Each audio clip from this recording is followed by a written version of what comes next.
Bonjour, this is French with Kate Languages. If you have purchased the full lesson, you should have been able to download the PowerPoint that I'm going to talk us through during this lesson today. And if you are listening to the free content or watching the free video on YouTube and you would like to purchase the full lesson, go to katelanguages.co.uk/resources. And there you can download, you can purchase and download all of my pre-recorded lessons. So today we are going to be looking at French imperatives and classroom instructions. So this is a really handy thing, particularly for teachers, if you want to be using some target language in the classroom and you want to sound really confident with your French, even if you're not feeling hugely confident if you're still a beginner. And also it's great for students to be able to understand a few of the key verbs as well in the imperative form. So to form the imperative in French, there are a couple of different forms. We're just going to look at the tu and the vous forms today.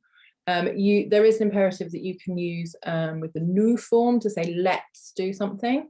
But yeah, we're just going to look at the tu and the vous form. So tu means you, and it's for one person, and it's an informal situation. You would use the word tu. So if you speak Spanish, it's like tu in Spanish, and if in German, it's like du in German. Okay. So yeah, so as you know, if you are thinking of this as a teacher, you might want to speak to one student in particular, and then you would have to use this form. If you're speaking to the whole class, incidentally, you'll use a vous form. We'll come on to that in a second. Okay, so to form the imperative of the tu in the tu form, you take the present tense tu form of the verb, unless it's an er verb, and then it's slightly different. But okay, so as a rule, take the present tense tu form. For example, the verb finir, to finish. You would say tu finis, spelled F-I-N-I-S, tu finis. And if you are then giving an imperative, so you're giving an instruction saying finish, like, I don't know, finish your homework, you would say fini. All right, so it's exactly the same as a tu form. F-I-N-I-S again, it's fini. So as I say, this is the same for most verbs apart from regular ER verbs where you need to take the S off the present tense. Now, actually, this doesn't have any impact at all on the pronunciation, which is quite handy. And generally, as a rule, you're going to be, I suppose you're going to be saying that this is a spoken thing that you're going to need to do, unless you're wanting to write instructions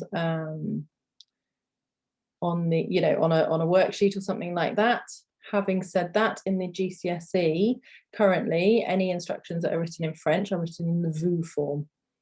So the tu imperative isn't really used very much in that case. Okay. Anyway, so with regular ER verbs, we take off the S of the present tense. So an example is écouter, to listen, écouter. The tu form of the present tense is tu, Spanish, sorry, tu écoutes, and then your imperative is écoute. So you can hear there's no difference between tu écoutes and écoute.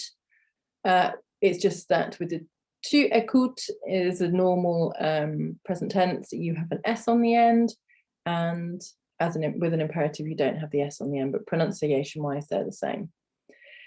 A couple of irregular ones, être en avoir, as always. So the two forms of être en avoir are soit,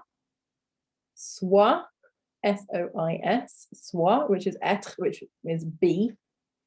So I don't know, a good example might be sois prudent, be careful, sois prudent. And then a, which is spelled A-I-E. And you know what, it's not even, I mean, I don't know, it's not even that common, is it? I haven't got an example on the PowerPoint, I can't think of an example off the top of my head, sorry. Okay, with the vous form, you literally just take the present tense vous form of the verb. So To go back to écouter, vous écoutez, with an EZ on the end, and the imperative is écouter, écouter, with an EZ. So with quite a lot of verbs, this is going to sound very similar to your infinitive, like with ER verbs in particular, it's going to sound really similar to your infinitive. So écouter, vous écoutez, and then as the imperative, écouter. They all sound exactly the same. Your irregulars here, être and avoir again. The irregulars, so être is soyez, soyez, and avoir is ayez, ayez. Again, not hugely common and highly irregular. So yeah, but it's worth being able to, to recognize them and to know that they are irregular verbs. In literally every single tense that you're ever going to learn, être and avoir are irregular, I'm afraid.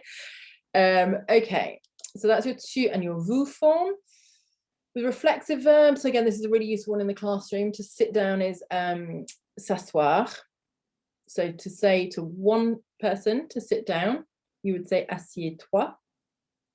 So what we need to be doing is taking the tu form of the verb and then we add toi on the end. So it's a reflexive verb. So normally it'd be tu t'assieds, but we switch it around and we have to put toi on the end. So assieds-toi. And for the vous form, you would say asseyez-vous, asseyez-vous, which is, so if you're telling the whole class that they need to sit down, so maybe at the beginning of the lesson, asseyez-vous. I hope you've enjoyed this free sample of using imperatives in French. If you would like to purchase a full lesson, go to katelanguages.co.uk/resources to purchase the lesson. If you are just enjoying the free content, that's absolutely fine. But if you'd like to show me some support by going to buymeacoffee.com/katelanguages to buy me a little coffee, that would be really, really appreciated as well. So thank you very much.